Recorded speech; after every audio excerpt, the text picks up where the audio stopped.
Hello बच्चों, आज हमारा क्लास 7 का ज्योग्राफी है। लेसन 9 चैप्टर हम लोग पढ़ चुके थे। क्वेश्चन आंसर हमारा बाकी था, तो आज हम क्वेश्चन आंसर लिखेंगे। तो आइए हम लिखना अपना स्टार्ट करते हैं। पहला है, निम्नलिखित प्रश्नों के उत्तर दीजिए। लेसन का नाम है प्राकृतिक प्रदेश एवं जनजीवन समाना प्रदेश। पहला है, निम्नलिखित प्रश्नों के उत्तर दीजिए। पहले में का है, समाना प्रदेश को सूडान तुल्य प्रदेश क्यों कहा जाता है? समाना प्रदेश को सूडान तुल्य प्रदेश क्यों कहा जाता है? अगर आप लोग चैप्टर पढ़ेंगे तो इसका आंसर आप लोग लिख सकते हैं। तो हम इसका आंसर लिखेंगे, समाना प्रदेश का सर्वाधिक विस्तार, समाना प्रदेश का सर्वाधिक विस्तार अफ्रीका महाद्वीप के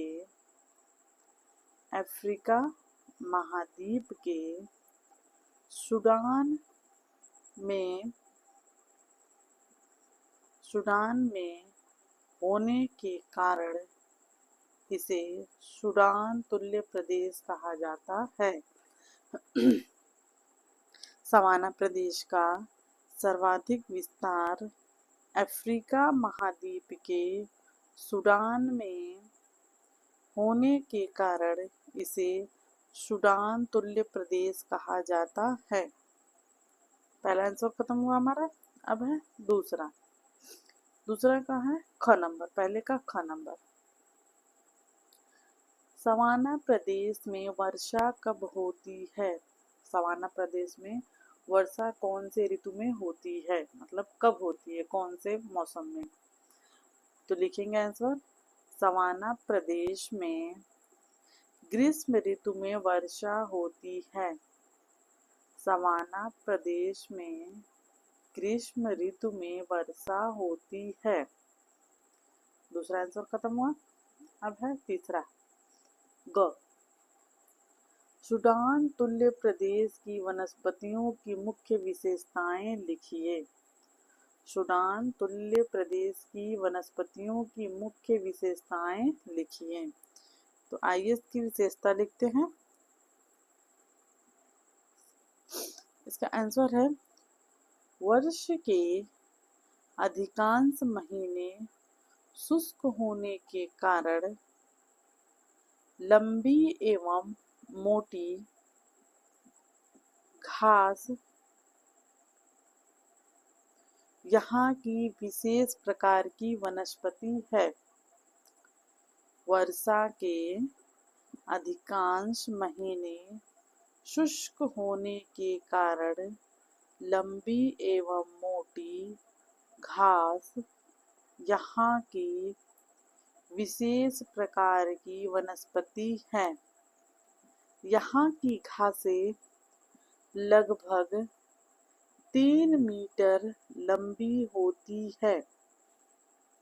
यहाँ की घासें लगभग 3 मीटर लंबी होती है।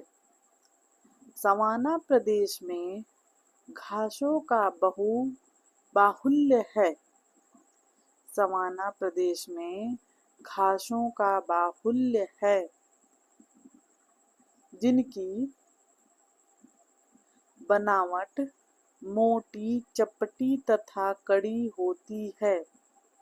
जिनकी बनावट मोटी, चपटी तथा कड़ी होती है। घासों में सबसे महत्वपूर्ण हाथी घास होती है।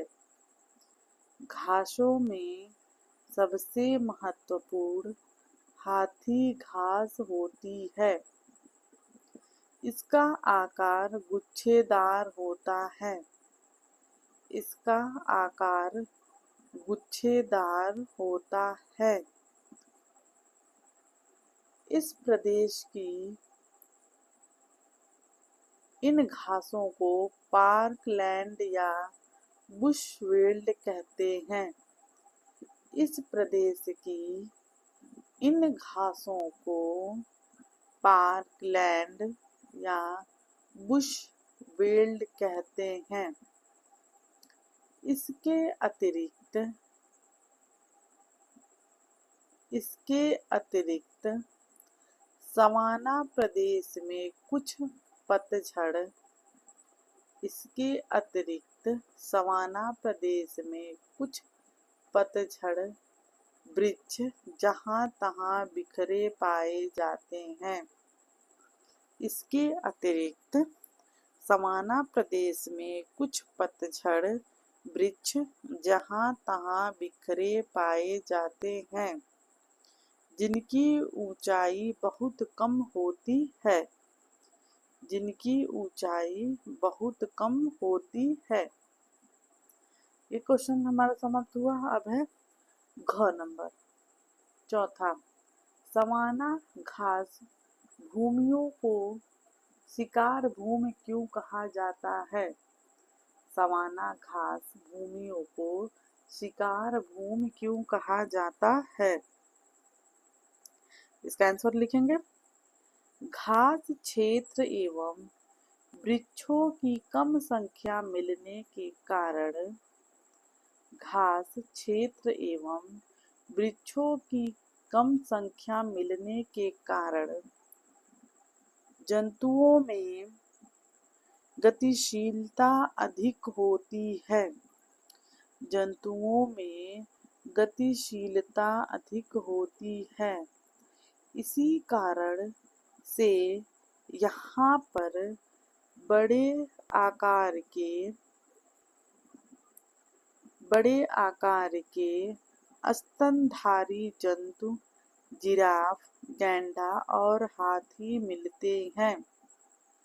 इसी कारण से यहाँ पर बड़े आकार के स्तनधारी जंतु जिराफ, गैंडा और हाथी मिलते हैं। इन घास भूमियों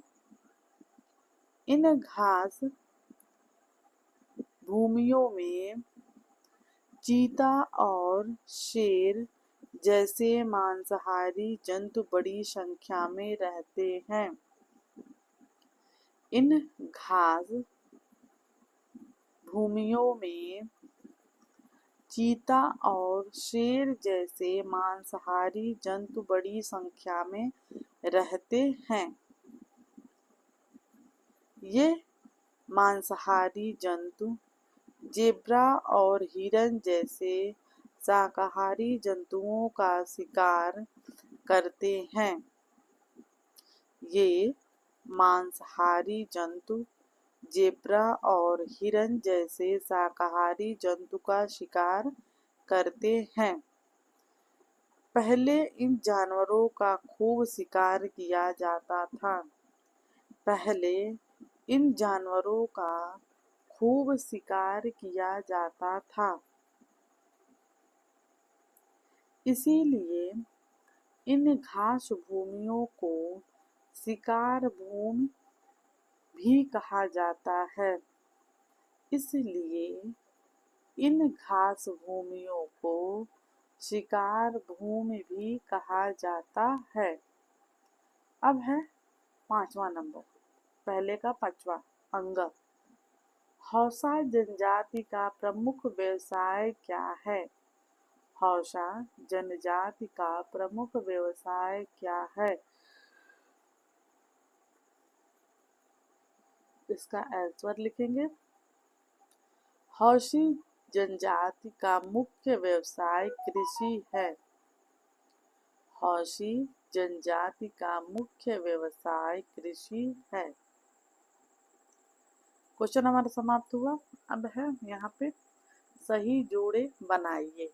एक तरफ है मसाई, हौसा, पिग्मी और सेमांग और दूसरी तरफ है मलाया, जायरे घाटी, नाइजीरिया और पूर्वी अफ्रीका। तो चलिए इसको मैच करते हैं, हम लोग मिलाते हैं। तो ये मसाई है, मसाई का आ जाएगा पूर्वी अफ्रीका। मसाई पे आ जाएगा पूर्वी अफ्रीका। दूसरी तरफ से चौथा नंबर हौसा। हौसा जो है नाइजीरिया, हौशा नाइजीरिया। दूसरी तरफ से तीसरे नंबर का पिग्मी जायरे घाटी, पिग्मी जायरे घाटी, दूसरे तरफ से दूसरा नंबर। सेमांग, सेमांग का होगा दूसरे लाइन का पहला मलाया। यहाँ पे है तीसरा नंबर, सही कथन के सामने सही और गलत कथन के सामने गलत का चिन्ह लगाना है। तो पहला है का नंबर, सवाना प्रदेश विश्व का सबसे विकसित प्रदेश है, तो गलत। फिर ख नंबर है, सवाना प्रदेश में ग्रीष्म काल में वर्षा होती है, तो ये वाक्य सही है। अब है, मसाई जनजाति के लोग पशुपालन करते हैं, मसाई जनजाति के लोग पशुपालन करते हैं, तो ये वाक्य सही है। एमू पक्षी सवाना घास भूमियों में पाया जाता है, एमू पक्षी सवाना घास भूमियों में पाया जाता है। चौथा है, एमू पक्षी सवाना घास भूमियों में पाया जाता है, तो ये सही है।